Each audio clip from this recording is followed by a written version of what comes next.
Welcome back to the official GeekSpeak Podcast, episode 53. I'm your host, Sean, and joining as always is my co-host, Josh Zooey Mama, Rudy Rudolph. This is the podcast where we watch movies, make movies, play games, and more. What else can you ask for? And since we last recorded on July 10th, for context, just for the world, things that have happened in the world, Joe Biden dropped out of the race since then.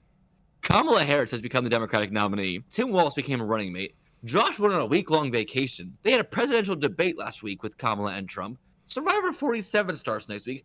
Big Brother has been going on for a while. On top of that, I got engaged. So, a lot's happened. Yeah, a fair bit, to say the least. Saying that between recordings, Joe Biden dropped out of the race feels like a lifetime ago. Did the assassination attempt happen before we recorded? Nope. So that also happened too. Oh yeah. To my knowledge, that's correct. Yes. So, and this is also not us commenting on anything politics. I'm just letting you know the world has been different in the past 2 months. I like you say this isn't to commentate on politics, like we haven't done that in the past. Well, sure, fuck Trump, but I mean, like, I'm not going into this episode trying to. I'm just saying that stating pure facts. Yes, that's all I'm trying to do. Anyway, because it's been a while, once again, no decom. Reason why we haven't recorded in general is because right after we recorded, Josh got really busy at work. Mm-hmm. And then I started cross-training. I work with other departments, and like I work at Universal Studios Hollywood, so Horror Nights just started. Also, yeah, Horror Nights have started at Universal. Meaning we're already into the fall season. We went from July to September. That alone is a shift in things. And definitely an interesting shift for one thing. Let's just say that. Because working Horror Nights is exhausting. Yeah, no decom this time. I think no one commented on our discussion of do we do Jet Jackson. So fuck it, let's do it, I guess. We'll go in blind and like not having seen the show before. And like, what is this? What is happening? No idea. I'm sure it'll give us enough clues to understand what its context is. Yeah. Because a lot of kids have, probably went into it blind as well. And then we'll rent on Amazon the one we came on after that as well that we missed. So we'll just do that, fully catch up. Last episode we had the Poof Point as our decom, which was a very silly movie and could have been great, but missed the mark a few times over. Just a few times. So just for some news today, our episode will be focused on the main topic of San Diego Comic-Con and D23. This is our convention catch-up episode. Yeah, a lot has happened with both of those that we can just fill a whole episode up with that. And there's going to be some rants today. But also, we have a lot of news that is covered to do. We haven't covered a lot of news to cover to do. Things have also happened in the world of entertainment. Movies and TV have released. We got Deadpool and Wolverine, which this episode was originally going to be, and then the aforementioned trip he took and the work he had and the work I had. I was pulling like 12 to 15-hour days for like almost a week in a row. It was great for my health. I also had to plan a proposal and then execute it properly. You didn't need a plan. You could just drop the ring on her desk one morning. It's just like, hey, thought I should get this to you. Why not? She would not have said yes to that. How do you know? You didn't try it. You're not wrong. I think that she wanted an actual proposal, though. And I'm fine with that. We got Deadpool Wolverine. We got Alien Romulus. Okay, let's go through and just say, Josh, yay or nay, or give me 5 words or less for thoughts on these movies. Okay. Deadpool Wolverine. Yay, but I understand why people give it a nay. Yay, but I understand why people give it a nay. 9 words. Who cares? Okay, Alien Romulus. Yay, very good. Fair enough. Long Legs. Yay, fantastic. Here, I'll go back. Deadpool Wolverine for me, I'm going to go with, that's complicated in my head. Fair. Alien Romulus, haven't seen. Long Legs, loved the first half. Meh. No, not meh. Yeah? Almost a full yay. Borderlands. I hate everything in life. Claptrap shits bullets. Bad movie. Not good. Twisters. Fantastic. Glenn Powell is God. Yes. For Twisters, I'm going to go with Stupid Science, fun movie. My Penguin Friend. Haven't seen. You watch that? Oh. The Penguin show comes out in a few days. Any thoughts on that before it comes out? Very excited for that. We got also... Strange Darling. Haven't seen. It's not playing anywhere near me. And this Rip. this is to the people. This is a side tangent. This is to the people that's complaining. It's just like, why is everyone going to see Deadpool and Wolverine? Because small indie movies like Strange Darling, that's what it's called. They don't come out near me, or like in small town areas like this. Like if it did come out near me, I would have to drive at least 2 hours to go see it. And there's 2 theaters here where I live, and they don't get stuff like that all the time. So that's why stuff like Deadpool keeps getting big bucks, because small things don't release everywhere. My 5 words or less for that are worst Tinder date ever. Fair. That's all I'm gonna say. Don't watch the trailer if you've seen it or not. Blink twice. Yay, I love Channing Cool. Don't go to Billionaire Island. Fair. General thoughts. Speak no evil. You watched it. Here's my thoughts. I haven't seen the movie yet. Thank God, no more trailer. It's funny, like, people complain about that, because I have not seen the trailer, like, as often as people make it sound like it's been playing, and I go to the movies all the time. Oh, for me, it's every single movie I saw had a trailer playing for it. Every single one. Weird. And that was at least 10 movies in a row. What would I say? I'll give it a yay. Damn dirty mutants kill kids. Talking about Charles Xavier? Yes. Okay. The Crow. Then see. Emo Bird Boy. Didn't watch it. Batman Cape Crusader. Did you watch it? First episode. Really good. What do you think? You liked it a lot? Mm-hmm. And the Terminator anime you've not seen either? Not yet. I want to watch Cape Crusader. Actually, I'm going to go with Trans Oswald Yay. I think she's just a woman. I know. I jokes online about that, though. About good for her. I was just like, Sean, she's just a woman. But also, I would have been carried away. I don't care either. It's always funny seeing nerds get so mad about shit like that. So we also had a lot of trailers that happened. Let's talk about some of those. Dune Prophecy trailer. What did you think about that? I'm very intrigued by it. That was Mark Strong, right? Yes. Yeah. I think there's a lot to this world that you can explore further to get a better insight into. And I think getting more insight into like the Bene Gesserit and like how they operate and things like that, I think is a really interesting idea. So I'm here for it. I'm down. Is it Denis Villeneuve's world still? Yes. I believe he's an executive producer on the show. Okay, so it's like he actually had input making it, so it's how it would fit. Okay. It's canonical to that. And it's a prequel. I'm not sure how far set before the events of the Dune movies it is. Lord of the Rings trailer. We had the war, the anime. It looks so good. So good. I'm very excited. The live action visuals cutting into the anime, like that looks really cool too. I'm just happy Warner Brothers is putting this in theaters at all, and the fact they're giving it an IMAX release the same time as Sonic 3 and Mufasa, that's ballsy as hell, and I commend them for that. The fact that I got to show Josh Lord of the Rings for the first time makes me so happy as a friend. I'm so glad.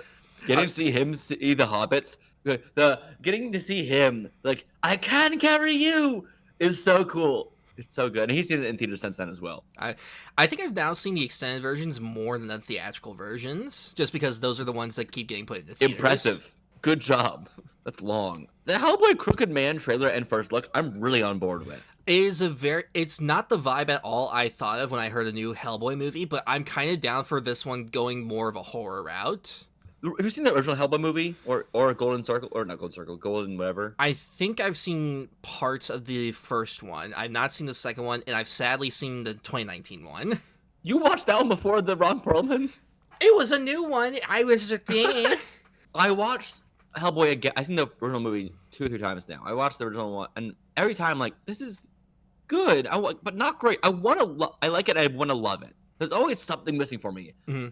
Might just be I don't like Myers, one of the characters in it. He's really bland. He's like our point of view character for a lot of it. And also, the second half's much better because Hellboy's actually getting out and breaking rules and being on his own, which is fun to watch. Him spying on his like the girl he likes, like, damn, I wish I was with her, smoking a cigar. It's like, hey kid, want a cigar? Kind of thing. It's just kind of fun. Mm-hmm. He has like a little kid on a roof he meets and hangs out with for a bit. Not in a weird thing. It's just kind of fun, and he's just chilling out. And I think it's a really interesting look at the character for a bit of it. And when he's just punching a giant squid at the end, that's fun. Or just killing some Nazis, also fun. But also, there's just something off, and I don't know what it is. It's not Del Toro's directing. I think the script just needs more work, honestly, a little bit. Also, that whole prosthetics, incredible. Yeah, I'm very happy they're keeping it prosthetics for this one. And the guy who's playing Hellboy in this also is a really good pick too. I forgot his name, but he's he looks fantastic as it. Yeah, I'm very curious to see stylistically how this goes, because this is from one of the directors of what did they do? They did the Jason Statham Crank movies, the second Ghost Rider movie, and the show Happy. So how they do action and stuff is very frenetic and very cool. I'm a fan of it, so I kind of hope that style stays here. But since it's only one of them doing this, I'm curious how that translates. But I'm excited for this. Now let's talk about the Y2K trailer, which I think is really fascinating as a trailer. Mm-hmm. I love the cast. Yeah. Overall, my thing is, this isn't what Y2K was. Not at all. I mean, it's a fun take on the idea of just like Y2K, like, you know, like, oh, all the computers go down, and then like what happens after that, and it's just the machines they come to life and kill us all. Which, like, it looks fun. I'm very excited for it. It looks a little cheap to me. I wish it could have been, but I guess also the technology they had to work with at the time are just different too, and they're trying to get realistic technology. I don't know. I'm very intrigued by it. It feels like a B horror. Not in a bad way, just in a way I'm not as engaged. I wouldn't be surprised if that's what the writer-director Kyle Mooney was going for, because that's kind of like fits his style comedy of like what he did on his time with SNL, just kind of like the delivery. That's right, he did do SNL. Yeah, like kind of the delivery of stuff that he would do on there, so that wouldn't surprise me if that's what he's going for with this. I think another trailer could help me, or to watch the movie in theaters, because often a trailer cannot do to a movie justice all the time. Like, there's a lot of Pixar movies that don't have amazing trailers, but are really good movies. Yeah. And it's weird comparing us to Pixar, but that was just my mind thought of just then. Look, the cast alone gets me to go see it. Rachel Zegler, Jane Martell, and Julian Dennison. That's all I need. That's all I needed to go see this. Creature Commandos, technically the first DCU project we're getting. Very random, but I mean, I'm here for it. The animation looks great. I think it's mostly just transition between Peacemaker and what we're getting now. Yeah, it does seem weird though to get another like Suicide Squad-esque kind of thing before we get, you know. But we get Weasel. Hey, I'm down for more Weasel. I'm still waiting for the day James Gunn calls me up to let me make the courtroom drama for Weasel. Yes, he listened to our show totally. And this trailer looks fine. I wish it was a live action thing, honestly. But the anime things are fine too. I don't think people are going to watch it nearly as much as just the movies, which is always going to be the case. I think people will still view Superman as the first DCU project. Yeah. Overall. And that's fine. I have little interest in this, but I probably will watch it in 5 years after it's done, like I do with every other show. I'm excited for it. I think DC's animation stuff they've been doing lately has been pretty good. Like, Harley Quinn's still doing great. This looks like it's going to be good. I imagine any future stuff they do will be good. So, yeah, I'm down for it. Yeah. Sonic 3 trailer. We get to see Jim Carrey play 2 parts. Yes. Both are Robotniks. One is Gerald Robotnik. From what I've heard about the backstory of him, this is interesting. Yeah. There was a joke a while ago about people saying, who should play Robotnik? Gerald Robotnik if you ever bring him in. And people kept saying, just use Jim Carrey again. And they did it. I'm like, okay, that's really funny. If nothing else, the Sonic movies listen to the fans. Yeah. Now, where are my goddamn chows? Where's Cream the Rabbit? Where? Those names are the exact reason why they're never going to do it. We've been over this. The chows have fun little eggs. Give them the fun eggs. I think even Sonic fans are listening to you and being like, what the fuck is this guy talking about? No, I swear to God, it's the most common thing. And, like, I think this movie will do 2 things. I think it will play the song Escape from the City at some point, as well as there's an end, like, final battle song in Sonic Adventure 2. I think they're going to play it for sure as well. I'm excited to see this version of Sonic grow up more, which I think is a part of the movie as well. That's what I've been teased a bit of him becoming less of the cocky for cocky's sake to actually earning his cockiness. Like, I'm actually in the best now. Mm-hmm. And that'll be cool. Joker Fully Edu, the musical that refuses to call itself a musical. Josh, this trailer, what do you think? We got to see Brendan Gleeson. Yeah, more Brendan Gleeson I'm down for. Again, I think like with the last trailer, this has my curiosity. I'm very curious to see what it's going to be like. If anything, even if the story and whatever turns out to be bad, it's going to look goddamn amazing to see. Like, the visuals just are fantastic. But as we'll probably talk about later, the fact that they don't either A, don't understand what a musical is, or B, have a complete disinterest in making it a musical, even though they made it into a musical, is just really fascinating to me. Yeah, it won't do as well. It won't make $1 billion, I feel like, as the last one did. No, I mean, the last one made $1 billion more so because, you know, people were reporting like, this is a dangerous movie to see. Like, it's going to turn everyone into Joker. People were like, well, now I have to see if it's going to be that dangerous. I have more Joker news later in this episode as well, but the trailer alone, it's fine. I love the actual aesthetics of the trailer so much, but it's not different enough, or they're not showing the difference. It probably is. There's not. Apparently opens with a Looney Tunes style animation. I just market it as a musical, for the love of God. Stop marketing your musicals not as musicals. The first one was a 180 turn from our Jared Leto last thing we got from Suicide Squad to that, and like, okay, this one can 180 again, but in the same universe this time, and that would be fun to watch in the trailer. They weren't giving us that. And it's gonna get bad reviews. People are like, I didn't know it's a musical. I hated musicals. I don't want to see this. To be fair, I am out of all musicals not being marketed as musicals, this is one I'm very excited to see people get mad about, just because I think it'd be very funny. People in the full Batman outfits, like, oh, I'm so excited to see my man, the Joker. It's like, okay, fascinating. Also, another odd depiction of Harley Quinn we'll get to soon. Yay, I guess. I don't have thoughts on this one really much. Last trailer we'll talk about is the newest trailer of this list, I think. And it's the one that has the most thoughts in my head as a 15-year plus gamer of this game. The Minecraft movie trailer. I'm going to go first. Go ahead. As someone that is not really a fan of Minecraft and has absolutely no knowledge on any of it, I have the game. I have it because you bought it for me. I only true. play We it played when before. you want to play it with me.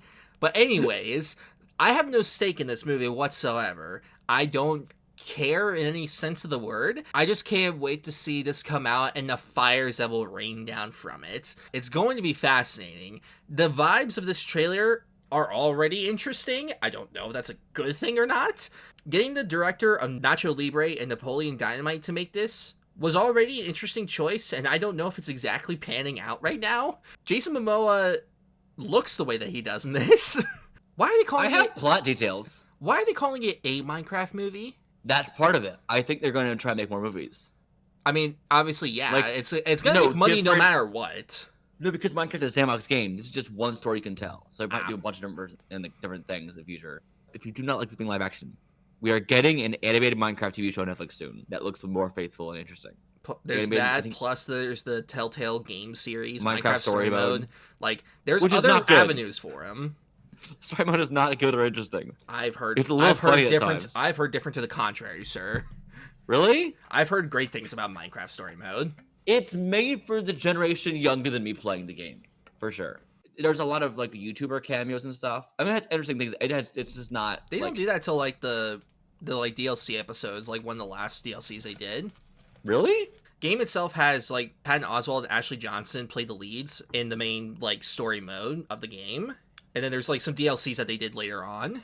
I do wish it actually stayed at least in the canon of the game instead of adding a bunch of new random shit like Witherstorm or something. Anyway, I'm not getting on that right now. But the Minecraft movie trailer, the piglin, I think everything is cohesive outside of the people. Like, piglins look fine to me. Why are in the overworld? That doesn't make sense. They would turn into zombies. Doesn't make sense. Also, we have pillagers in the game. You don't need to use piglins for it. Anyway, there are no good reasons to have I stumbled in a portal into this game world again for the millionth time. We don't need that again. We don't need Tron again. We don't need. Well, actually, we are getting a Tron movie, but that's reverse.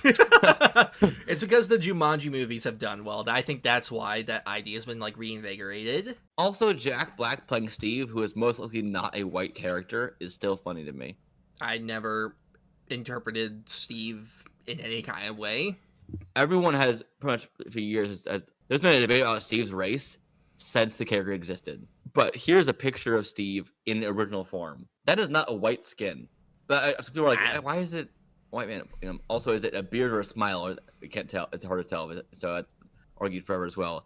And people get mad when like some of the toys become very pale white, like this one. I'll show you right here. Like that's not the same skin tone at all. But like all people argue, it's a white man with dirt rubber. I don't care. Jack Black's a weird pick regardless. I used to be more on board with his character, but like I just don't see the vision of him part. Why is he wearing a weird V-neck long sleeve sweater? What is the outfit? Not even it's just jeans and a blue shirt. All you need to do. They couldn't do that. I just don't get what the movie's going for. That's what I'm confused by. So I have some plot details. Is Jason Momoa is playing so nothing's 100% confirmed. It's all like we're being reported as this. He's playing someone who's kind of stuck in the 80s, has a retro video game store, and then the two kids are playing siblings, and I forgot who she's playing, but it's like there's another friend of this group or whatever, and they all find these two blue cubes, put them together, it makes a portal to another world. They stumble in, and then they lose one of the cubes and have to go find it.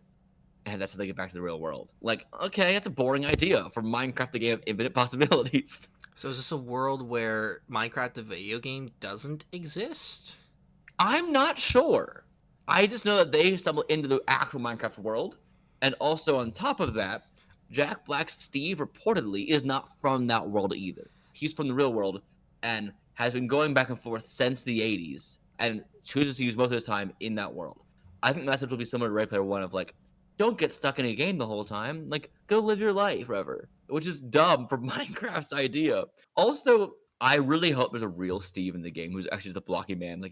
Like stop calling yourself Steve. I remember I saw someone's like theory of like, what if it takes a dark twist and like Jack Black is revealed to be the villain of the movie and that like he took over the real Steve from Minecraft in his life. Make him Herobrine. Just do that. Also, Jason Momoa, if he cut his hair and shaved his beard a little bit, would look perfect as Steve. Like, genuinely. Like, him with short hair would be great. Very interesting. IMDb does not have any writers listed for the movie. No one wrote it. It's just kidding. I will say this. People are disturbed by the look of the animals and things. Like, why? It looks like Minecraft, but plushy. And people getting mad about how the animals look. I'm like, I don't give a shit. Like, it looks. I will fine. say the world generation is pretty bad design in the game. Like, it looks nothing like actual Minecraft world generation at all. And the scale of things is wildly off. Like, nothing matches up right. No block are the same size. Also, one block of the game is 1 meter. So why is a creeper so much smaller? Jason Momoa. Like, a lot of things just don't mesh up right with that kind of thing. I think if they fixed and made a more uniform scaling, it would help a lot of things. The crafting. I like that he's putting 3 things on the thing, hitting it together and mix something. But what is he making? What are the pile of scraps on the table? I don't fucking know. I give the trailer an indifferent nay. I need to see more. Yeah, but I don't know what's going on. It doesn't look garbage, but I'm just intrigued at this point. And that's our trailers today. Moving on to news, Green Lanterns. We've had news about them recently. Many lanterns.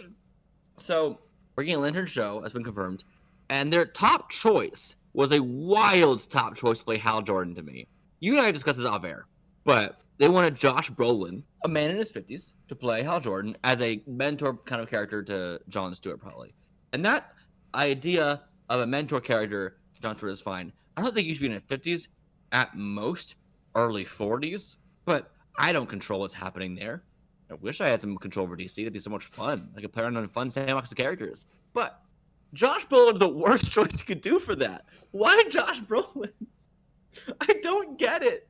If you don't get no. it, you're not seeing the true vision. Josh Brolin said no anyway.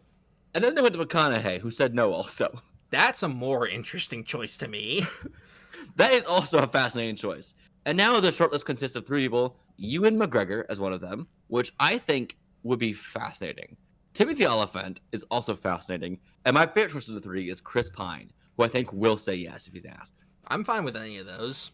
I would lean mostly toward Chris Pine. I think would be perfect. He's also been fan casted role for over 15 years. Yeah. So why not just do it at this point? Like he's perfect. He's also already played like a pilot for DC before with Steve Trevor.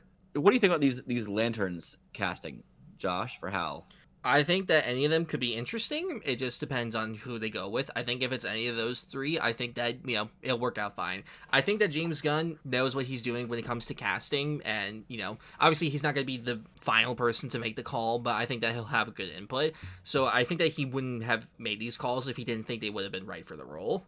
But why was your first 2 choices Josh Brolin and Matthew McConaughey? I cannot picture as a Green Lantern. No. As any of them. To be fair, he can sound normal. Like, in the Sing movies, he doesn't have his normal, like, southern draw to it. So, like, he can sound normal, but it's also McConaughey. So you see his face, you expect that. Give me Glenn Powell as Hal Jordan. Yes. Yes. He's already played enough pilots. Let him do it again. This is fascinating to me for many reasons. But also, why are your 2 lanterns you're casting so far Nathan Fillion as Guy Gardner and another older man playing Hal Jordan? Why are all your lanterns in their 50s. Anyway, nay? Question mark? If it's Chris Pine, then yay. We'll see, though. Alien Earth wrap production, Josh. Have you heard of this? Yeah, the prequel. Yeah, Noah Hawley's Alien. Yeah, which confuses me to no end in terms of like when it takes place and everything that happens in the prequels. TV show? Yes. Yeah. I'm very curious to see how it's gonna go, though. I have seen 0 Alien things fully so far. Plan is my plan folio. I want to this next month just watch every Alien movie. I also want to do Hitchcocktober this month and like go through all of Hitchcock's films in October. That's a lot more movies than you realize. Okay, I'll go through like 5 of them. Yay or nay on Alien Earth wrapping production? Any thoughts on this so far? I trust Noah. Because from everything I've seen and heard of Fargo, like it's really good. He did Legion. I've only seen the first episode of that, but I know he can do trippy sci-fi stuff really well. So I would imagine that he can do horror really well. I'm just so curious with the timeline of it all, because this makes no goddamn sense so far. Jack Quaid says the audition to play Superman in James Gunn's DCU. Quote, I didn't get very far. I put myself on tape, and it went nowhere, and that's fine. What do you think about that? What do you think about him as Superman as an idea? I could easily buy him, like, and obviously, he voices Superman in My Adventures with Superman, and he does perfectly in that. And, like, I could see him perfectly as a Clark Kent. It's very hard for me to see him as Superman. Like, I would need to actually see him in the part to, like, be able to judge it better, I guess. I would love to see him as Wally West Flash so much. I think it'd be great. But I don't make the rules, DC. But sure, I'm nay on this. I'm glad he didn't get it. I think David Cornsweet is going to do really well in the role. Do you like the character of Richard Rider Nova at all? I only really know him from the Ultimate Spider-Man show. That's not Richard Rider, that's Sam Alexander. Never mind, and I know nothing about this version. Okay, cool. Kevin Feige reveals that a Nova series is in the works focused on Richard Rider. It's 3 or 4 years out right now from release. Oh my god. Remember when shows would come out every year? And, like, there would be a new season every year. Remember that? That was nice. Anyways, continue. That's the whole news. I like that they at least are working this character. He should have come out in like 2015 on Guardians, but yeah, that was really weird for. I mean, I get it, like, because of the Nova Corps and everything, but I think at the time everyone was just like, oh, the Nova Corps exists. That means we're gonna get Nova soon. It's been 10 years. We still have not seen a single thing of Nova. It should have been after Infinity War, when the whole Xehanort exploded. The sole survivor of the explosion should have been Richard Rider. Yeah, it's kind of weird that they haven't done anything with that yet. Granted, there's a lot of interesting narrative things that have happened with Marvel over the last couple of years that it's just like, why haven't they done anything with this yet? Also, what happened to the special presentations? We had 2. We had the Guardians Holiday Special and Werewolf by Night. I think those are more so kind of like fun experiments. Bring them back. It was fun. I deserve another one. I've been good. Give me another one. Werewolf by Night is so fun. The Werewolf by Night in color actually, like, works pretty well. It does? I haven't seen it in color. From what I remember of Michael Giacchino talking about it, like, they had really heightened colors, like, on set, so that way the black and white would come through better. And so when you're watching it, with the color added back into it, it looks much more... I can't think of the right word to describe it, but, like, heightened in a different way that you wouldn't expect. But, like, with how the colors of everything work and the lighting, like, it still has the right kind of atmosphere to it. Here's my Joker time. Your Joker time? It's finally happening? My moment. This is why I went to about the trailer overall, because these 2 pieces of news broke my brain. I think Joker movies are the most ashamed to be comic book movies of all time. Oh, 1,000%. Why the fuck do you say Todd Phillips, the director of the movies, said Joaquin Phoenix's Joker will never become Gotham's clown prince of crime? Arthur clearly is not a criminal mastermind. He was never that. Okay, he can become that. Also, then what is he? The clown prince of crime is all he is. Or if you, like, were that ashamed of making a Joker movie in a Batman universe, one then. Yeah, make a non-Joker movie. Like, I always said I would love it if this character, after the Joker one, after being arrested, slowly became the crime lord, slowly became the clown prince of crime, became more, realized he could have fun with this stuff and just start leaning into it more. That would be really interesting. If this one is just the legal drama with musicals of what happened to the last thing, I'd be so pissed off, actually. So we'll see. Also, on top of that, he also said Lady Gaga's Harley Quinn takes inspiration from the comics, but it's mostly a unique interpretation. Without the voice, without a lot of the characterization of the old character, the accent, all that stuff, and she became the way how Charles Manson had girls that idolized him. Then you made Punchline. You didn't make Harley Quinn. It's a different character. There's a character in comics who is that exact thing for Joker called Punchline. Josh, are you aware of the character Punchline? Nope. This is the first time I've heard of them. This is the character. They've been a replacement for Harley Quinn kind of in the comics because Harley is her own character at this point completely. Mm. Punchline wears purple and green like Joker and is an actual lover for Joker who just idolized him. Then what? What are you doing? I'm so confused at this point because I love the first film. I think it is so open to be able to become these characters fully while being interesting and taking these characters.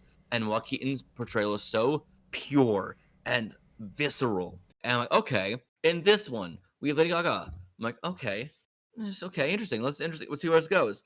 Oh, also, Lady Gaga sang when I asked if it's a musical. No, it's not a musical. It's just like when our characters, when the dialogue is, they feel too much for dialogue and they start singing instead. That's what a fucking musical is. You can't express your feelings through words. You have to sing instead. Is the definition of a musical. This is what kills me about this movie's existence. Because clearly, Todd Phillips and them never intended to make a sequel, but Warner Brothers just showed up at their house with a truckload of money, and they're like, "All right, I'll make a musical." I don't really have any ideas for one. Let's just go insane.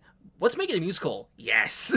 So that was that. But this is also clearly being made by people that don't either A, understand what a musical is, or B, care that it's a musical. So we're either going to get some goddamn astounding musical numbers or some of the worst ever put to film. I'm very curious what we're about to get with it. I don't understand. Also, him saying that he's not the high voice, bubblegum popping Harley Quinn that you see from the comics and stuff.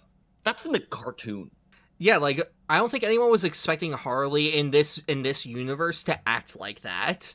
That's not what we were expecting of the character in this version. I think the voice should have still but just dissing Arlene Sorkin, just trashing on Arlene Sorkin's original characterization. This is bizarre. I don't understand any of these choices in this movie. Besides, making a musical is a fantastic choice. Not marketing is a bizarre choice.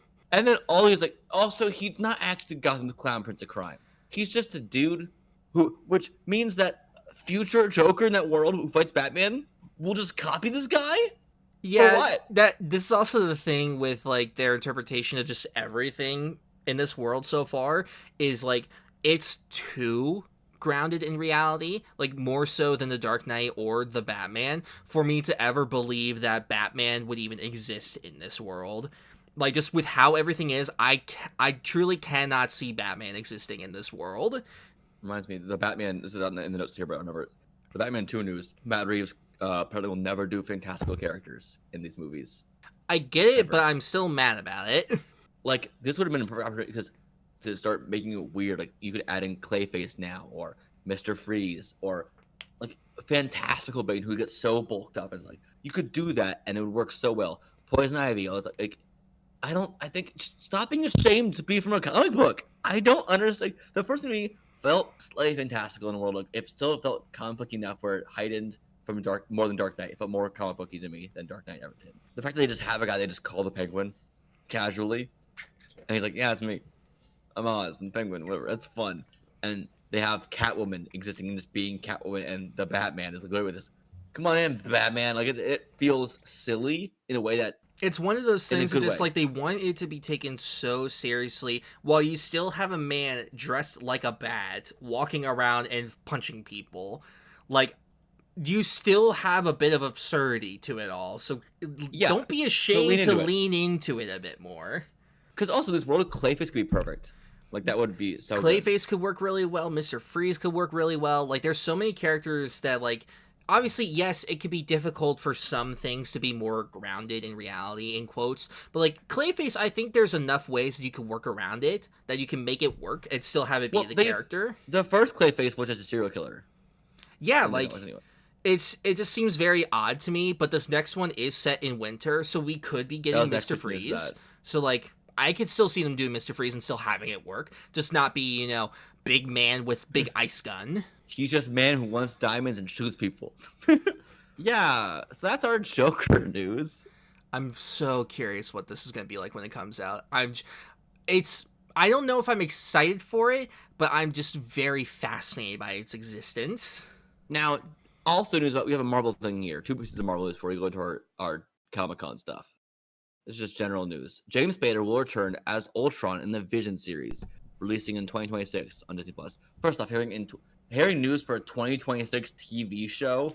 A spin-off show that's a sort of sequel to WandaVision, which by the time this comes out will be 5 years afterwards. Let that sink in.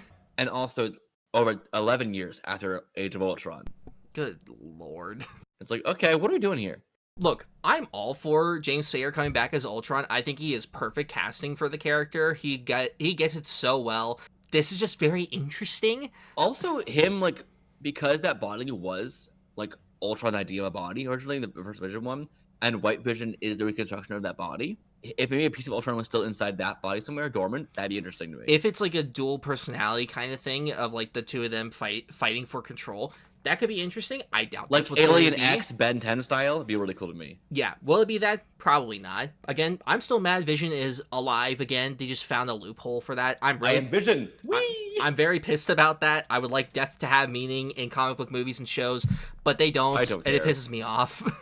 I want some finality to this all, and there's going to be a piece of news later on where I'll get into this more as to why this pisses me off. Is it the Comic-Con one I'm talking about? Yes. Okay, cool. We have different reasons to rant about that one, but yes. So, San Diego Comic-Con, Josh. Things happened. Transformers 1. We got first news about that, a news piece about that. It takes place 3 billion years before the live-action movies. Good lord, they're old.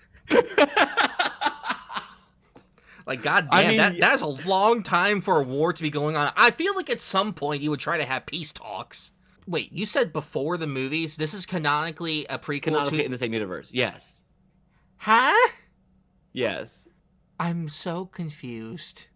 Because I saw Michael Bay listed as a producer on the movie, but he was also a producer on Rise of the Beast and Bumblebee, which basically have nothing to do with his movies. But they're all still canon to the same universe. Okay. I'm more confused than ever before now, but sure. 3 billion years. That's a long enough time for me to not care, I guess. But again, like I said, if you can't come to a peace agreement in 3 billion years, then I think the problem is just you. Also, there's no humans in the movie, not one. I mean, I'd be more confused if there was, considering it takes place on Cybertron. Also, 3 billion years. Yeah, humans aren't that old. They're not. Yeah, and people are replying saying, what's the point of connecting to the universe if it's long ago? Yeah, what is the point? There's no point to it. But also, I'm getting more and more excited for this movie. It comes out this week. I'm excited for it. My only thing is still the faces look a little more immature than I'd like. I know they're meant to be younger, but still, I think that the Orion Pax / Optimus Prime, played by Chris Hemsworth, the voice is a good voice, but doesn't match the face. Still, I think that's still a dismay issue. It doesn't match who I'm seeing. I can get that. I understand. But that's still my only real gripe right now, and I think that it still looks fun. It's like, is it Keegan Michael Key in this? Yeah, he plays Bumblebee. Yeah, that's what I thought. And then also Brian Tyree Henry as Megatron, and the whole "we were besties, now we're enemies." It's such a funny trope, and it's like, why? Oh, whatever. It's a funny trope, but I want to give more context to why this war started between the two of them, and like I want to learn more because so far I still don't know why they're really at war. So like 3 billion years of fighting, Josh, over that. I feel like you gotta have a pretty good reason to be fighting for so long. For fun. It's just really hard sexual tension the whole time. So just they need to fight it out instead. How do they procreate? How do they make more of them? Do they just build them in a factory? Honestly, it's a complicated question. I don't want to get into it right now.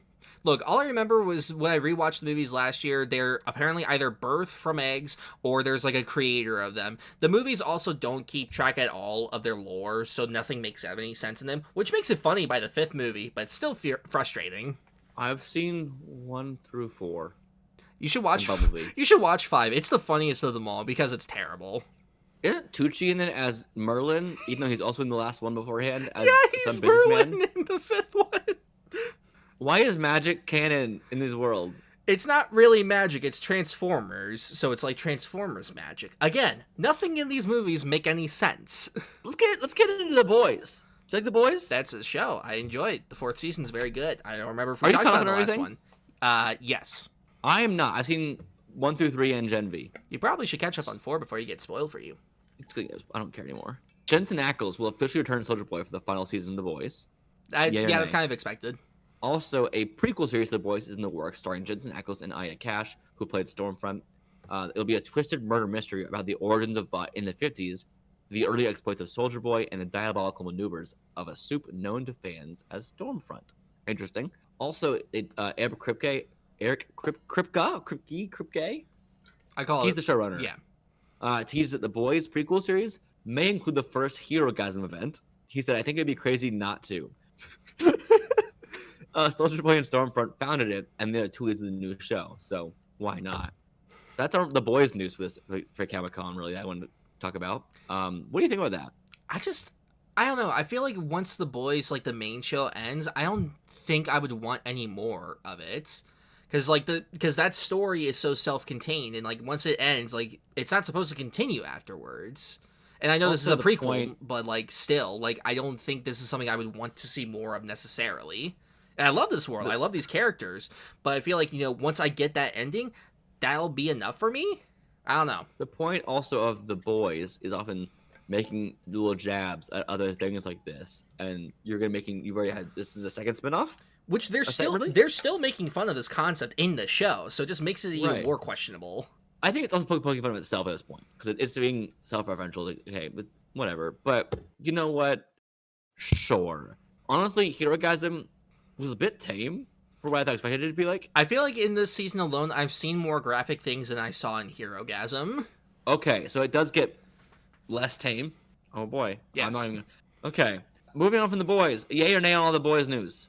Indifferent. But we have other Superman-related news, and you're not caught up in My Adventures with Superman yet, right? Sadly not.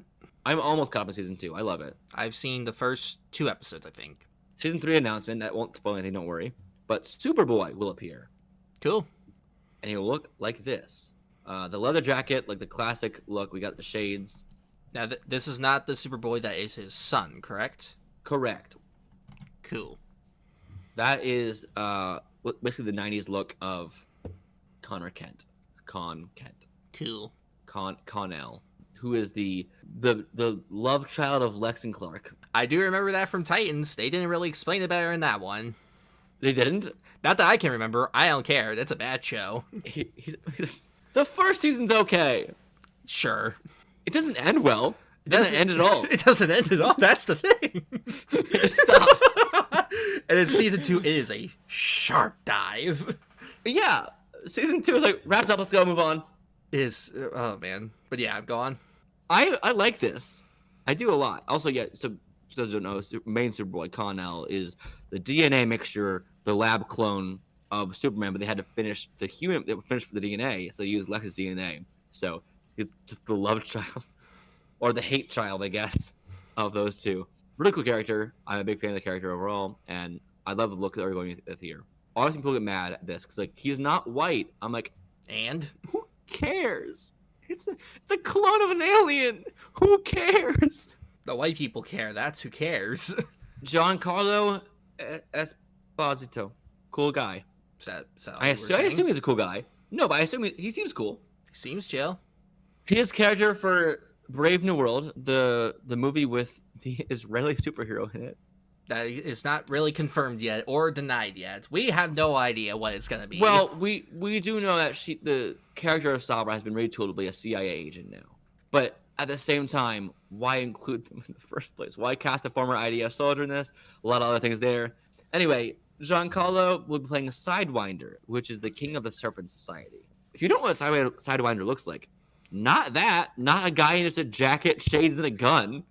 Does he look like a snake? Does he look like what Cobra Commander from G.I. Joe originally looked like? I'm going to send you a picture of Sidewinder. Oh, no. I'm not going to Google the actual word Sidewinder. I hate snakes, so I don't want to see a picture of the actual thing. But that's the look. I can see why they didn't do that. No, but you can. MCU have done MCU-ified costumes for that work okay. I don't know how you would MCU-ify that at all. Like here's in the Avengers Earth's Mightiest Heroes show, they the Super Society. They're all interesting. Speaking of which, one of those characters we've seen on screen in the Wolverine, the Viperus. Yeah. I could see them, like, at some point in this, giving him, like the, who's the, Tim Blake Nelson's character? Who is he? The leader. Yeah, I could see him, like, giving him some kind of serum or something that'll turn him into a Snake Man of some kind. Maybe. The leader also will have a big head confirmed, and also prosthetic big head. He wanted to wear it the entire time and feel the weight of it. I can't wait for people to, like, imagine, like, big giant head and it's just, like, slightly bigger head. And people get what's the word I'm looking for? Stupidly mad at it. Well, I would be too. It should be a giant head. It should be a Kiadi-Mundi style head. It's not going to be that. We all just need to set our expectations to that now. That's the point of the character. Like, that's just... Okay, to be fair, they did make MODOK actually, like, look like MODOK. So, like, if they could do that, they can do this. But will they do it is a question. I mean, his head in the Incredible Hulk started pumping up a little bit. We could see it bubbling up. Yeah. And that was a long time ago now. It's had a couple years to grow. Yeah. Also, why are we getting only Hulk characters in a Captain America movie? And then Sabra. For no fucking reason. This movie, everything that, we've heard about it since its inception has been just fascinating. It just seems like it's their weird way of doing a workaround Hulk movie since they still kind of can't make one. The rights thing with the Hulk is so strange to me. Just make a deal with Universal. Just finish my actual good deal to do it. I don't understand. If you could buy Fox, you could make a deal with Universal to get Hulk back fully. Which is just funny that Universal, I think, still holds the rights to the character, but because Marvel is Marvel, they either haven't made a movie because Marvel won't let them, or they've just chosen not to because they're so petty about it all. I have no idea, but it's very funny to me. So let's talk about some more things from this same movie. This beautiful mess of a movie that is Captain America: Brave New World. I hope it ends up being good. I like the first trailer. Did we talk about the trailer? No, maybe, I don't know. It might have been before this. I think we did. But I'll say this: I don't know if I'm going to watch it still. I'm still. BDS is still saying to not watch it. I'm like, right now, I'm like, sure. I don't know. Maybe I'll wait for Blu-ray. Maybe I'll wait for something else. I don't know. But right now, I know Adamantium will be introduced in this movie in the MCU. People, you want them to address the big egg boy. They're addressing it. Full to the brim of Adamantium. You happy? Maybe this is just Kevin Feige being like, oh my god, shut up about it. Fine, I'll make a movie talking about it. Jeez. Even though it had news reports before, and it was also like tabloids about it and stuff, but who cares? It's enough, whatever. But here's the thing. That's a lot of adamantium. Like, the whole point is it's supposed to be super rare. Weird choice on that part, but interesting for MCU to have it introduced this way. And also, it does give the exclusive It Was Always There, which I think is also an interesting way to do it. Yeah. Because it's hard to do It Was Always There this long in the MCU without ever having things being addressed beforehand. But which is the stronger material? I can't remember. Is adamantium stronger or is adamantium is much stronger. Vibranium is mostly just bouncy. Gotcha. It's like it's absorbing and deflecting. That's what vibranium is for. It's an absorbent thing. But like you can't break adamantium. You can break vibranium. Gotcha. Kind of thing. That's the idea. I mean, you probably can. They have them both. You know what I mean? There's also Uru metal, which is what Thor's hammer's made out of. Also very strong, but hell went crush. So who cares? They're all fancy metals. Yeah-ish on all this. I don't know. I'm complicated because I'm very pro-Palestine. This movie is making choices that are not in my own moral ideas. Everything about this movie has been fascinating, to say the least. Fascinating. So I'm very curious to see what the end result is of just everything about it. So Thunderbolts. We got the first trailer for that. We don't get to see it, but they got to see it at Comic-Con. Why do they do this? I don't get it. Like, you had the trailer, release it. They still haven't released the Comic-Con Infinity War trailer. Like, I don't get it. So apparently some things from it. Yelena visits Red Guardian's apartment, calls him dad, says that she has found that the only reason for her to live is killing others. Ghost has a new costume. Taskmaster has a new mask. All the Thunderbolts are individually assigned to the same job, but it's a setup. That's our plot right now. Also, Sentry. We saw a belt, and I hate it. It's just a big S. Make it big S. Squirmy S. They had to add like sections and things. That is the whole MCU-ifying of custom is always funny to me because sometimes it definitely is there, sometimes it's not at all. That one to me is a bit there. Like, okay, this synopsis of a trailer we have is sure. I'm interested in this enough, I guess. I've seen, I think, parts of the trailer, like, because obviously people record that stuff. It looks like it could be good. I'm not a fan of a lot of the costume changes. Some of them are interesting, to say the least. Why they gave Bucky back the long hair, but clearly either used a worse wig or let Sebastian grow it out and it doesn't look right, I do not understand. I'm still excited for it. It looks like it could be good. I mean, obviously, we still got time to see. Long hair him, like Winter Soldier hair, is best hair he's had, but... Either that one or in Falcon and Winter Soldier, that short hair. Either of those work fine. Don't know why they went in a weird middle ground. It is weird. We have some news about Fantastic Four. It's retitled first off to First Steps. That's cool. I like that a lot, actually. Because to me, that implies a few things. Beginning, of course, whoa, yay, we're starting off. But also, Franklin Richard, maybe. Their baby. Give me the baby. Not me, but like, give us Franklin Richards. Such a cool character. If it's about them having a little Jack, it'd be really fun. It seems interesting that if that is the case, for that to be like in their first movie in the MCU, to be introducing that aspect of them. Maybe they lose the baby. Jeez. And they get a new one again. Like they find him again or something. Like so they just do another WandaVision. Yeah, or Cable, or the lost child trope is a big thing in Marvel and DC always. So yeah, that'd be interesting. The first episode, it does just very much intrigue me. Also, here's my favorite thing I've heard about this movie so far. It's about the Thing. Matt Shackman, the director, says they went out into the desert to find the best type of rock to make the Thing out of for design. I'm picturing him and maybe like Evan Moss Backrack, maybe some VFX guys just wandering the desert. This one, nah, too weird. This one, good shape, but not right color. I would pay so much money to get behind the scenes photo of Evan Moss just in the desert, just looking at rocks. I would pay so much money for that. That's hilarious. Everyone's like, this is extra as hell, but let him cook. That's great. I'm also glad that like they actually are putting him into like a practical suit on set. Obviously, they're gonna CG over it just to make it look better. But I'm happy that they actually have like good reference for the visual effects team. Like, I wish he would. I don't know why he's wearing the weird Fantastic Four sweater on top of it still for his shirt stuff, but probably just for easier design sake for wearing around. Yeah. It gives also them a good sense of scale and where to look for the eyes. Probably a big thing. But eye lines are very important. They do the same thing with Hulk often on set and with other characters because eye lines are hard to fix in post.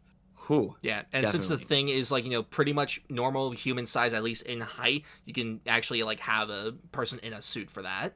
Fantastic Car. So we're getting the Fantastic Car is coming in the movie, and it looks like an old Cadillac straight out of the Jetsons.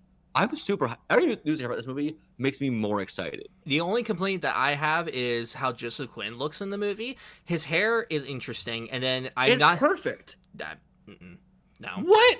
It doesn't look right. Why? It don't look right to me. I don't know what it is. I don't know if it's the hair. I don't know if it's the suit and like there's like one stripe of it. Whatever it is, something is off with it to me. And it could just be a me thing. I'm excited for Joseph to play the part. I'm not, complaining about that. Like the picture of him just sitting on the table wearing his outfit? Yeah. I love that picture so much. I'm not a fan of it. Why? I can't explain it. It just feels off to me. Okay, that was the thing that got me most excited for that one picture. And also they did little videos. Seeing Mr. Fantastic host a Bill Nye-style a kids show about science is so fun. I did not know that was a thing. That makes me more excited. It was in the test footage they did. They didn't. This was all shot in a few days, not actually part of the movie yet. They did some tests on the show at Comic-Con, and I love that. That's so fun. Also, we got to see Big Face Boy Galactus looking at the spaceship. We should see eyes, which also means he might not be a cloud this time. And I'm glad. Might not. That means there's still a chance we can make it happen. If we make it happen, we can make it happen. If we can get Sonic redesigned, we can get Galactus redesigned back to a cloud. Also, we got to see in that same test footage, the Thing was on a retro dating show. And like the contestant number one kind of thing. What's your answer? And I love that. That's great. So much. He's also wearing the classic The Thing fedora in that. Yes. And I love it so much. I'm really happy with all of this. This is incredible news. Which brings me to my news I'm not as happy about with all of this. Is this the big one? We got some Avengers news updates. Oh boy. We are scrapping Kang Dynasty for now, at least. And we're getting 2 Avengers films. Secret Wars is still happening, but before that we have, instead of Kang Dynasty before it, we have Avengers Doomsday, which got me at first super fucking excited. Before we go into the casting, though, let's talk about who they're bringing back to direct them. Oh yeah, the Russos. Like, whatever, man. I'm just here. Josh, what do you think about that? They wanted a payday. I mean, they kind of need one because the Gray Man, no. And then their Amazon show Citadel, no one's seen it, yet somehow there's like 5 spin-offs of it already. I don't know, whatever. I kind of don't like it that they're back because I feel like that they've done everything they could. Civil War, Winter Soldier, Infinity War, Endgame, and they're ready to do 2 more movies. Yeah, like Infinity War and Endgame were such giant, massive movies, like on such a huge scale, that like, how could they possibly top that? Is Joe who played the gay one? Yes. Okay, he looked so done on stage. Yeah, he's like, I'm here again. It's what frustrates me about the Russo brothers is that their Apple movie Cherry, I really liked it.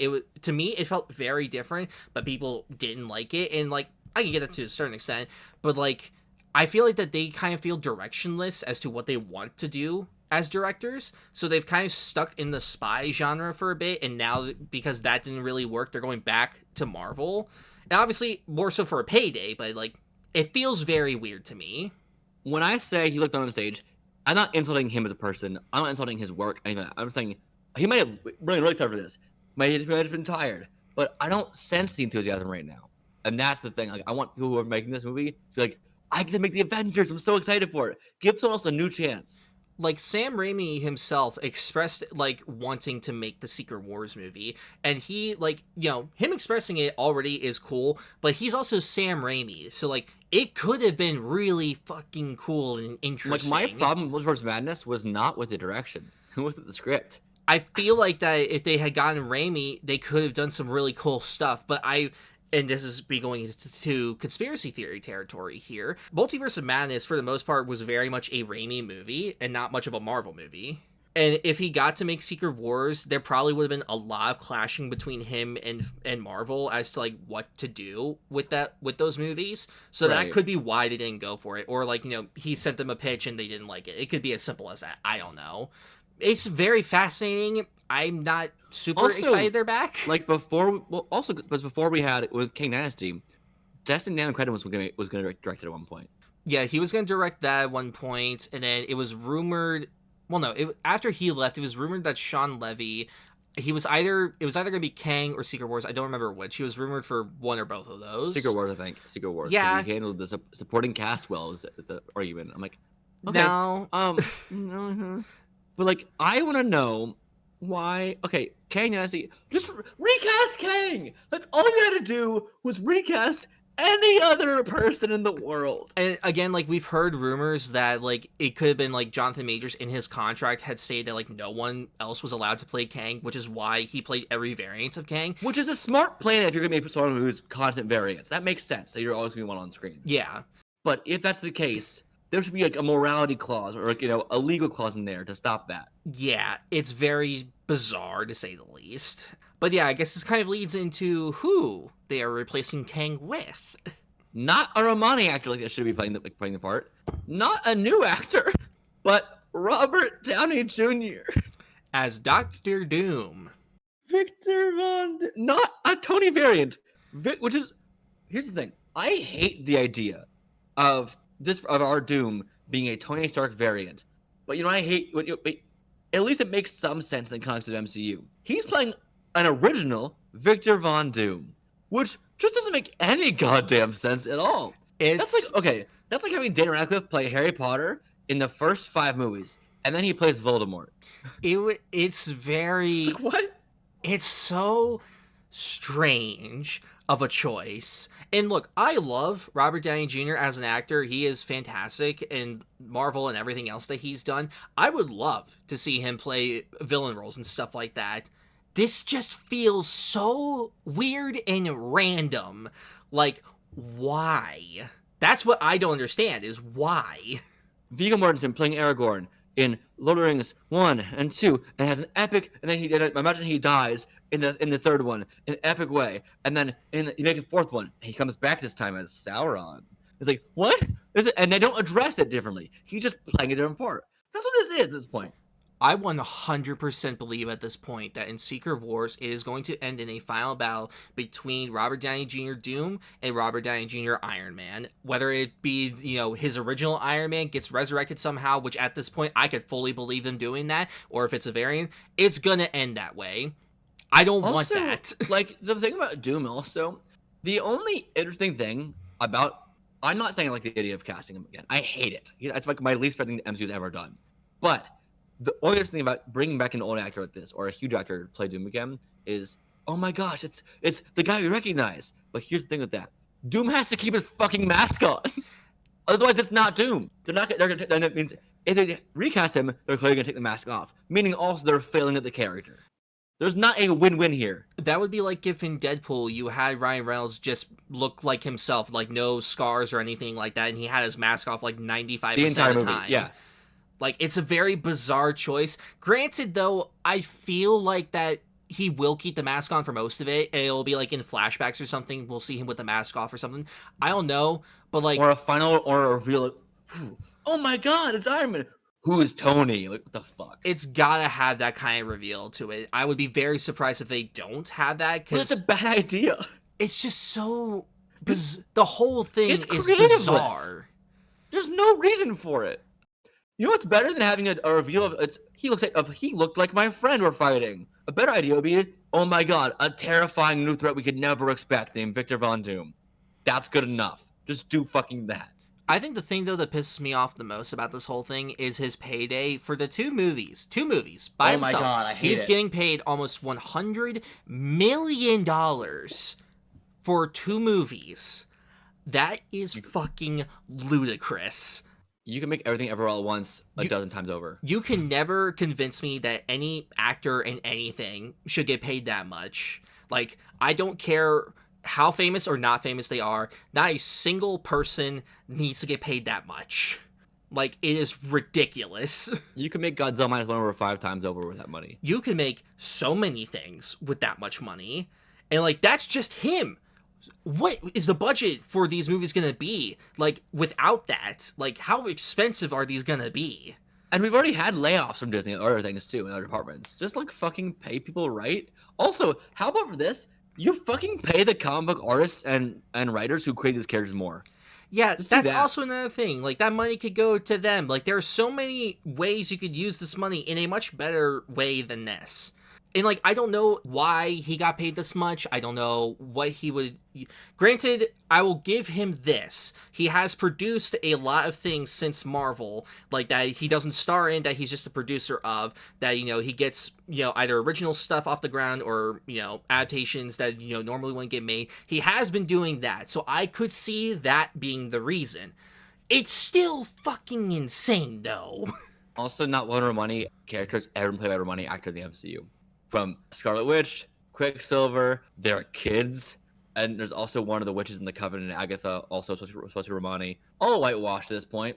And I'm supposed to say, Romani people aren't an ethnic group. Actually, they are. They've just been misrepresented for, centuries at this point. And people think that they're just G-word, like, thieves and stuff. No, maybe just look into it more, because it's actually a race of people. Also, there are actors who are Romani who still exist, who just aren't being able to get these parts. They aren't being let in the room. And it sucks because there also are.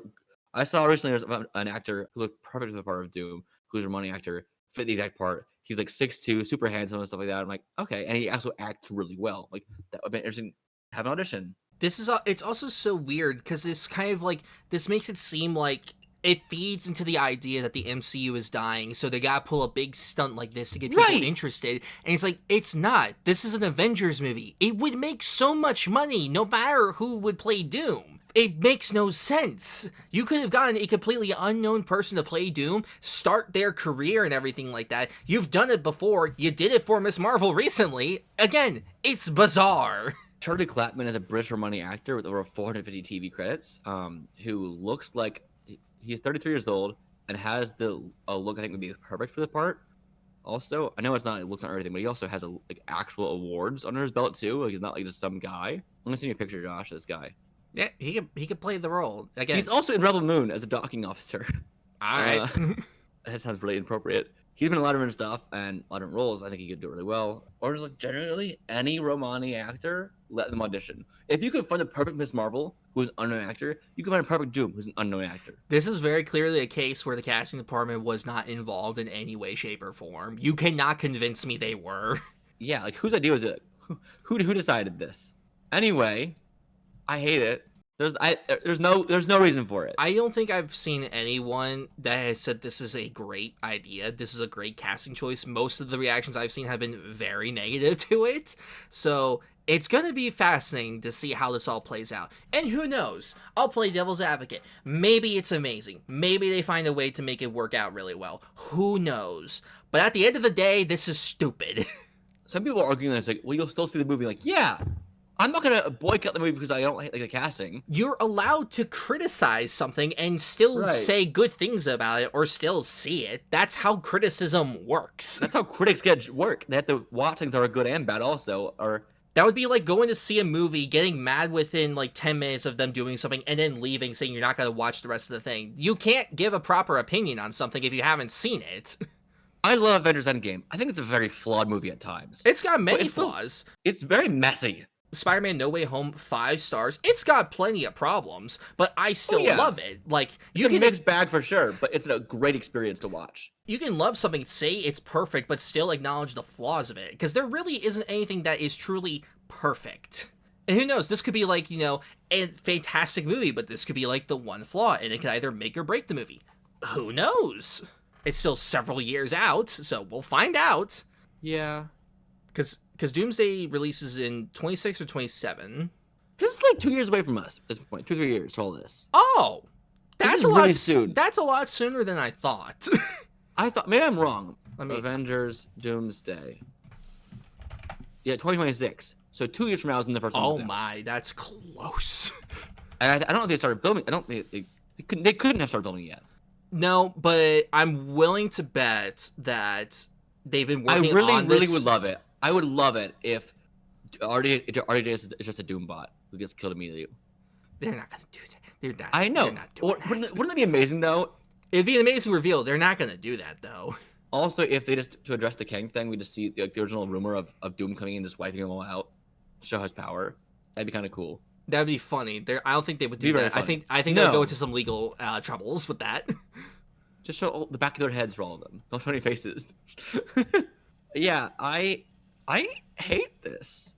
Also, if you Google Avengers Doomsday, the top cast is RDJ, Haley Steinfeld, Iman Vellani, Pedro Pascal, Vanessa Kirby, and Chris Hemsworth, which is the funniest assortment of characters. I am curious though to see like who all is gonna be in these movies, if they actually will somehow get everyone into them, because like they've introduced a lot of characters since Endgame. Yeah. I want one Avengers movie that's not a big event and just like a checkpoint. Like get us back to like the first and second Avengers movies where it's just them doing a mission.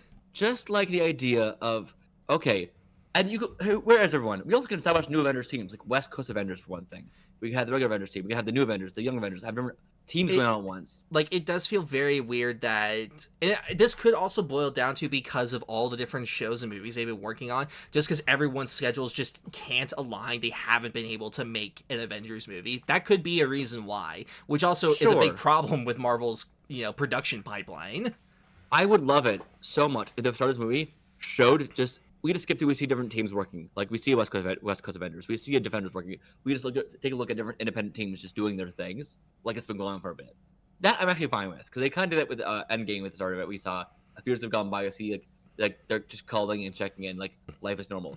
Do that with like just different groupings of teams. Yeah. Sure. Like Haley Steinfeld has already met up with Iman Vellani. They've already done their thing. Whatever. So we can show that now. We can bring in young Ant-Man girl, Cassandra, right? Cassie. Yeah. Bring Cassie Lang, have all of them just like already hanging out. Like you can just do that. That's fine. But like you have to establish some sort of different team dynamics that already exist. Otherwise it's gonna be a mess. Anyway, that's the Comic-Con. We haven't gotten to D23 yet. It was funny when we were, getting this stuff ready. I was just like, oh man, we gotta talk about Comic-Con. Did anything happen at Comic-Con? I messaged you, RDJ as Doom happened. Like, oh fuck. Because I thought my brain for some reason thought that was at D23. I was just like, yeah, no, that was D23. Wait, I was like, oh no, wait, that was Comic-Con, because Marvel's been doing all their big announcements at D23 lately. Josh, We might have to speed on some of this D23 stuff. I mean, granted, there's not a whole lot in them that I have the biggest amount of things to talk about. The Snow White trailer. Why are there not human dwarves still? The CGIing over the humans to make real CGI dwarves. It's so funny them being like, we're not going to do dwarves because, like, it's not right, so they're going to be magical creatures. And then everyone got up in arms about it, and then, like, Peter Dinklage said something about, like, how dwarves shouldn't be the only roles for little people. Then for some reason, Disney took that as just like, oh, we'll make them dwarves again. And they CG in dwarves, and it's, like, more offensive because of it. It's very fascinating. Yeah, he was basically just saying, like, they shouldn't be caricatures. They should be characters. And that was the point. And then And they seem more caricatures here than they would have if they just got, actual little people. Also, at this point, because Gal is present in this movie, BDS is also calling for a boycott of this movie currently. So that's fun. Poor Rachel Zegler. Poor Rachel Zegler. Because, again, this movie, I don't know if I'm going to see it at all because of the same reasons. It's very funny watching her having to do press with Gal at D23. Rachel just looks dead inside having to be next to her. We got the first look at live-action Stitch, who does not look horrifying. I'm very happy he doesn't look horrifying. That was what I was really worried about. Where are his other arms hiding? Do they pop out of his body, or I think that's I think that's how it always is that they pop out. Okay. I'm glad it's coming to theaters because this was originally supposed to be a Disney Plus movie. Yeah. A lot of these are very quick announcements. We can kind of just go yay and nay for a lot of these. Yay or nay on the Stitch look? Yay. D23 announced Incredibles 3. I don't know. Is this a safe space to say Incredibles 2 isn't that good? I mean, we might fight, but that's fine. Go ahead. Look, Incredibles 2, it's got its moments. I rewatched this like in the last couple of months. It's got its moments. Animation's great. The fight scenes and action scenes are really good. It's not a good story. It's not good for any of the characters. It doesn't work. It's fine. I can watch it, but like it feels so generic. And whereas the first one felt really different. Screenslaver is a pun on something that should not even exist yet, because screensavers didn't exist yet in this world. So this joke doesn't make sense to them. And even like her calling herself that like doesn't really make sense with her motivations for what she wants to do. Like it's very weird. Again, like, and this Brad Bird's making all of them, but he made Incredibles 2 3 years after Tomorrowland came out, a movie that bombed pretty badly. So I wouldn't be surprised if he only made that so that way, he could have money again. Incredibles 3, this is a interesting announcement though, because it was mixed reception in the second one, and I know there wasn't mixed reception. Everyone loved it when it came out. I know, immediately, yes, but since then I've seen a lot more backtracking. That's all I'm saying. Because even when I saw it in theaters, I was just like, this is good, but like something feels off here. I don't know what. Also, there's like an epileptic scene, which is terrifying. All the strobing everywhere. Not a fun scene to watch. I'm not epileptic, but like that's just a lot to look at. Yeah. But Incredibles 3, I'm gonna give a tentative nay. The first one's so good. I'm just intrigued by what it'll do. I'm gonna give it a nay because like I don't think that Brad Bird like has. If he's got an actual good story this time around, then sure, I'm for it. He's a great director. I love what he's done.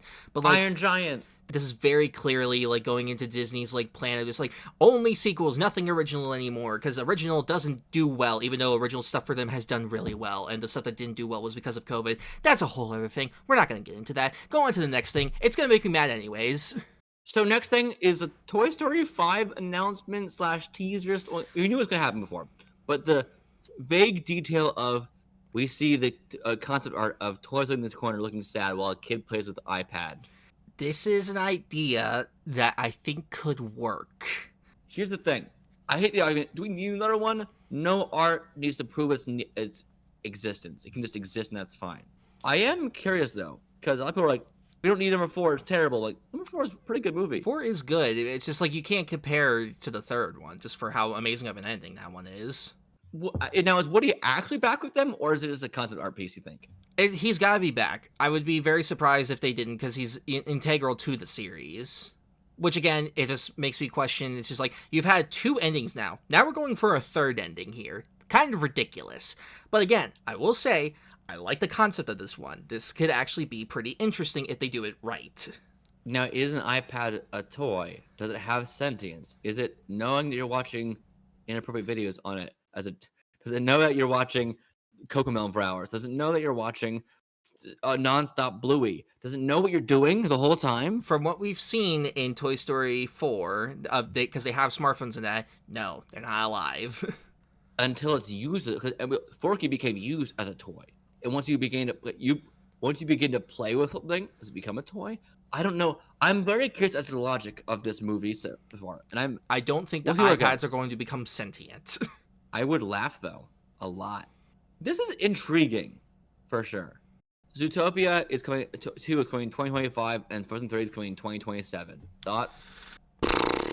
No thoughts. I think Zootopia 2 could be interesting. I want to see more of this world because they did some really great world building in the first one. I don't know if they're going to continue with the racism allegories. Yeah, because it didn't work before at all. It did. When I was 16 and I saw it, I was just like, wow, this is really good. When I saw it again in college, I was like, wow, this is really bad. The idea of making like minorities an allegory for predators was a wild choice. When predators in real life are actual like the idea, wild choice. I get the idea they were going for, but I think there was a better ways they could have gone about it. But I did like the world. It is a funny movie, and I do still enjoy watching it. But I hope they kind of steer clear of that stuff. Literally, just making white people the predators and then the prey would have worked better too. Like it doesn't work regardless. But there's better way. It's just wild choice. Star Wars Skeleton Crew. We got a little trailer thing. Thoughts? Are you done with Star Wars? Did you put the news about the Acolyte in? No, you didn't, because we did the news. So Acolyte's canceled, so yeah, I'm done with Star Wars. Right. I'm done. This looks like it could be fun. I've got, no... Bring back Rian Johnson. Yeah, that'd be nice. But, canceling the Acolyte, something I was trying to do something different just to appease, the racist, misogynistic, sexist, bigot fans for whatever reason, while not defending the people that, continue to get targeted, harassment, and everything. Right. It's fucking bullshit. I'm sorry. It just is. It's been like that since, Force Awakens got announced, and it hasn't changed at all. It's complete bullshit. I'm sorry, it is. I've seen the first episode of Acolyte. I liked it. I still haven't watched the show. And from what I've heard, it shouldn't have been canceled. Don't know why it was. We got space witches. That's so cool. Yeah, space witches. Like, there's so many creative things that they were doing that, hadn't been touched on yet in Star Wars. But, oh no, women, we can't have that. But, yeah, so the only thing I'll be looking forward to from Star Wars is Andor Season 2.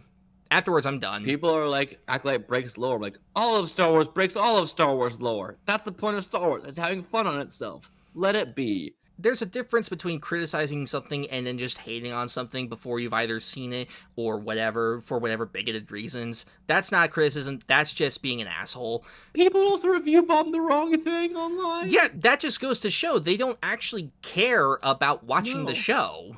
Skeleton Crew looks like it's also inspired by E.T. and Hook from Spielberg, which intrigues me. Like, it looks like it's got a fun premise and a fun idea. I'm terrified now for the children that, this show is about, because this is a show, like, about kids going on a big space adventure. Right. Because, as we have seen, the adult fans will just harass, children. That poor Leia actress. Yeah, like, it's fucking insane. The fact Lucasfilm or Disney has not done anything about any of that is insane.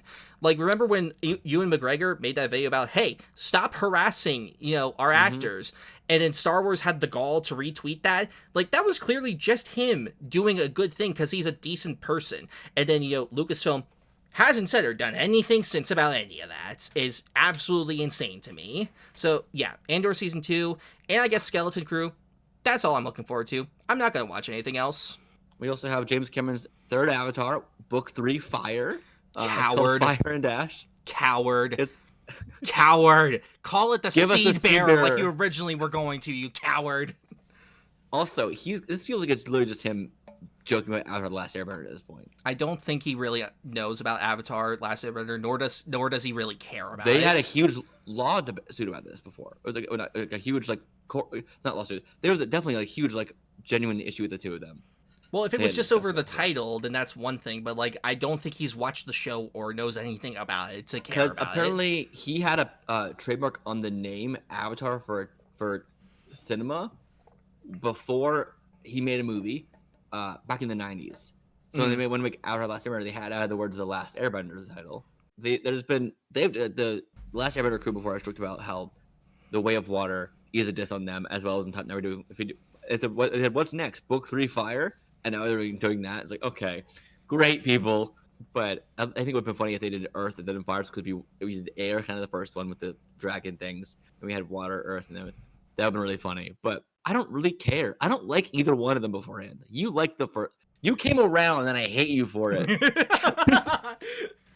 Look, I'm surprised too, because I did not like the second movie. I did not like it when I first saw it. Then I gave it a couple months, saw it again. I'm like, God damn it, they were right. This is good. It's not perfect. It's got its problems, but God damn it, it's good. Tron, Ares, vague, again, just a little look about stuff. I hate that they're bringing Tron into the real world. Like, the appeal of Tron is Tron, the world of Tron. Why are you bringing them into the real world? That instantly makes it less cool. Why is it Jared Leto? That too! And again, it was a first look. We didn't get the first look. They got the first look there. Yeah, but from the leaks and stuff, it's just like, they're in the real world.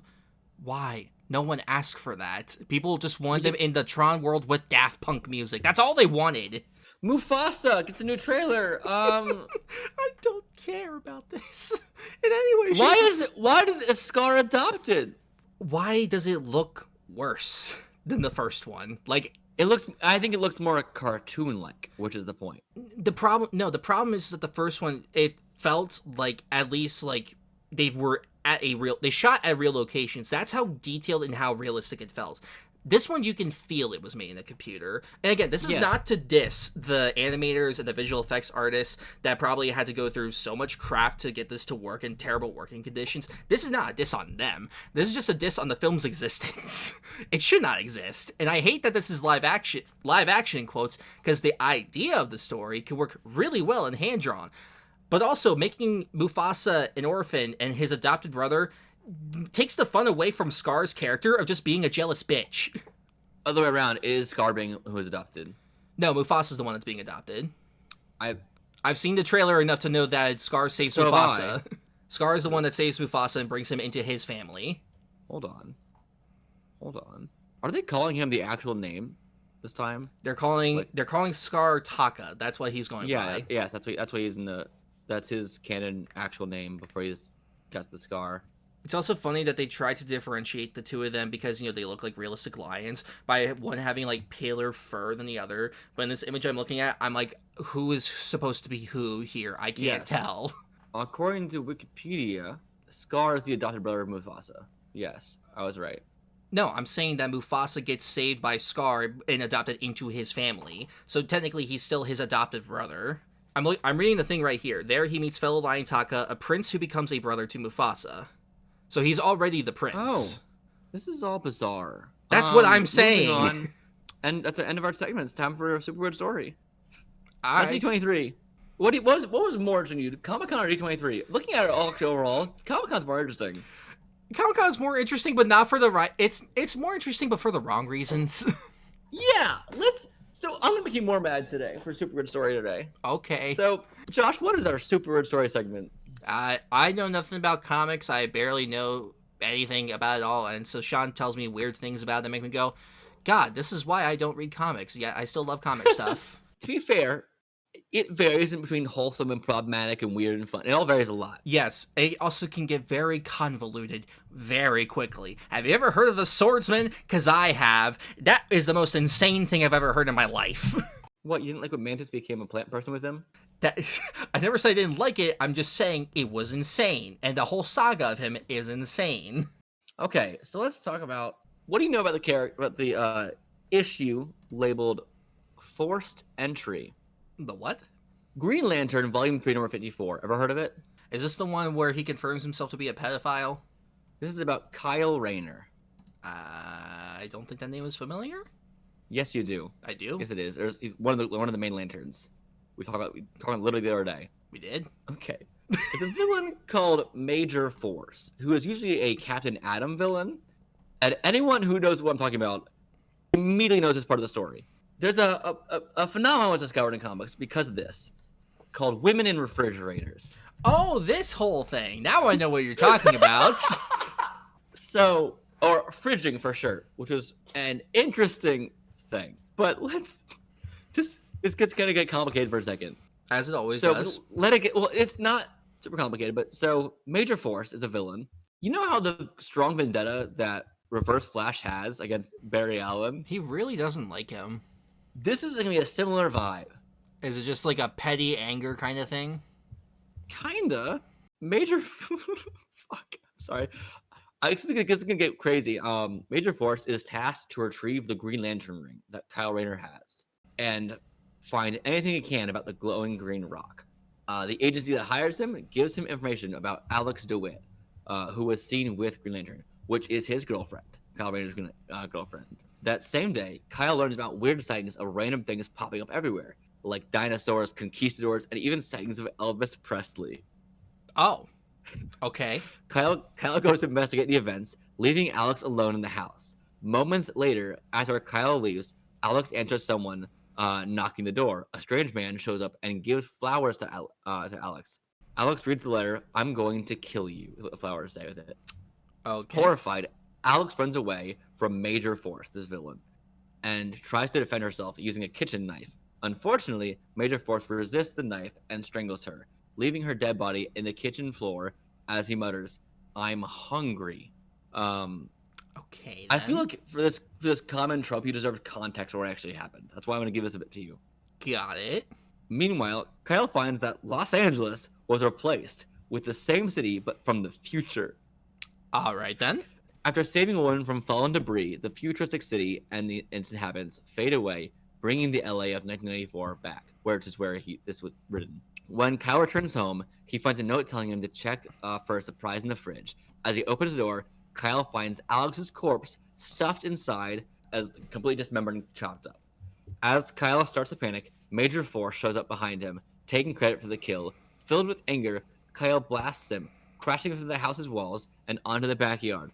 Kyle brutally attacks Major Force, but as he stands ready to deal a killing blow, his ring runs out of energy, with Major Force going for the throat. That's how that issue is. That's the issue that it happened in. That is depressing as hell. My God. Yes. So this day it came because a guy was like, "Give me the ring," and Major Force was like, "I'm gonna be petty and awful today and evil, pure evil." So you were about the term fridging. I remember when I first told you this to you, as a term, and you're like, "What is that?" I explained it to you. You're like, "This is fucked up." Yes. And it's not just this instance. Fridging is the often grotesque, but not always, mostly the senseless slaughter of a female character solely to give male character development. That's what it is. It's often the least agency possible for women. Gwen Stacy is a very famous case of fridging as well, where they're like, "Well, I'm mad at you, Spider-Man. I'm gonna kill your girl." No, and it's like, "I'm gonna change through my trauma." It happens all the time. Deadpool 2 famously is about fridging through two different characters, from Cable with his daughter and wife, and then also through Deadpool with his wife as well. And it's about, can we get past our fridging? And can I also unfreeze my wife? No. Okay. Guess we'll move on and grow through our trauma. The entirety of season 3 of The Flash is about, will we fridge Iris? Stay tuned next episode. That's the entire third season of The Flash. Stay tuned to find out. Legitimately, the future version of Barry Allen called Savitar comes and just kills Iris in front of him. He sees a vision of this happening. It's like, can we stop it? We'll find out. Will Iris get fridged? Check out next time. And when he proposes to her, there's a whole song of like, I don't know what the future holds, but I love you, baby. I'm like, ha, crazy. It's a good song, but the context is a little weird. So that phenomenon happens often, and it's a few things about fridging. It can only happen to women. That's the idea, is women in refrigerators. People are like, that guy was fridged. No, it's not just senseless slaughter to enhance the character's development. It's the idea of how much it happens to women characters to enhance a male character's development. And so senselessly, with almost no agency every time. Now, it doesn't mean you can't kill off a female character, but at least give them agency, have them die for a reason besides just, let's help Spider-Man grow today. That's the idea. Yeah, and have them actually try to fight back instead of just be there and just I have been shot. Oh no, male character, please grow for my death. Yes, and even just fighting back isn't always enough. Amazing Spider-Man 2 tried doing something more with it by having her giving her some agency of, no, I'm gonna purposely go here to do something. But that still wasn't enough. It was still still a case of just you are making your own choices and stuff like that, but we all know you're still going to die.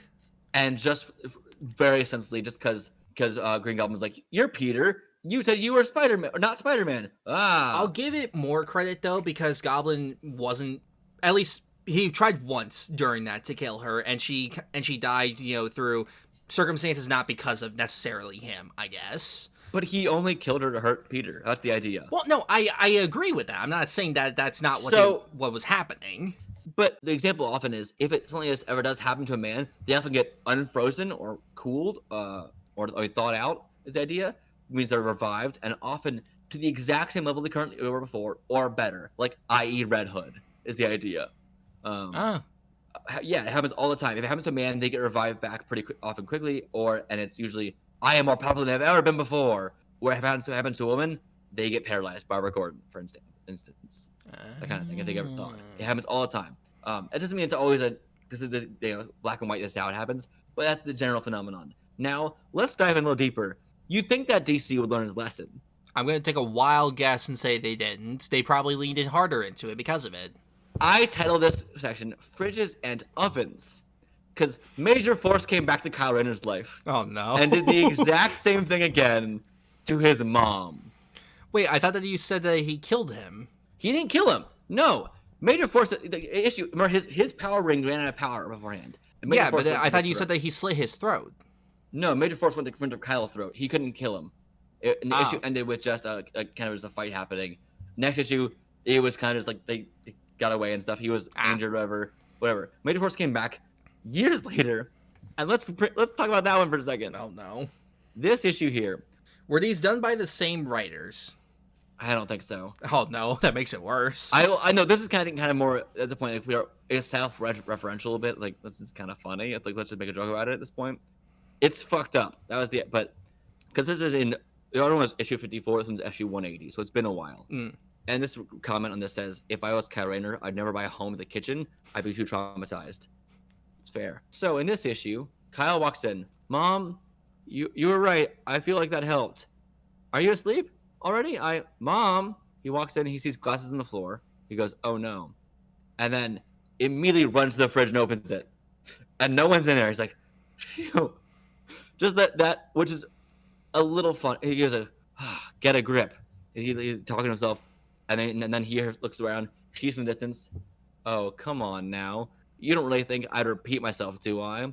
Give me a little more credit than that. I might not have an all-powerful ring like you, but at least I've got a certain style. And then he says, "Hi, Kyle. Miss me?" Which I want to show you this one image of Major Force to get you an idea of who we're dealing with. Because I'm not familiar with this character. Holy hell, that's a man. How large is this person to you? Big man. Very, very large. The flat top hair is something too. Because when you said, stuffed her in the fridge, I was like, how the hell do you do that? This is how. A man of this size can do that. And then Kyle responds, "What have you done with my mother, Force? Where is she?" And he says, "Geez." And people tell me I've got a quick temper. If you're going to get all twitchy like that, you better not look in the oven. And then, as you can see in the oven window, is a head. And it's the full body. You can see the image there.